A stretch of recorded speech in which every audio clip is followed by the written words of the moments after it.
Hi guys, welcome back to my channel. Today I'm going to show you how you can transfer Capcut projects from mobile to PC.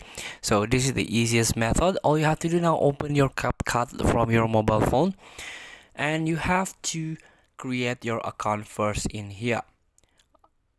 After you create your account, you can get a Google space, the Capcut space here to upload to synchronize your projects into PC here.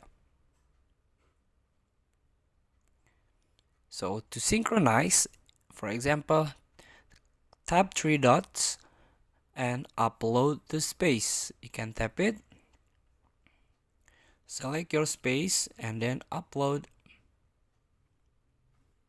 So now you can open your Capcut on PC and try to open your project there.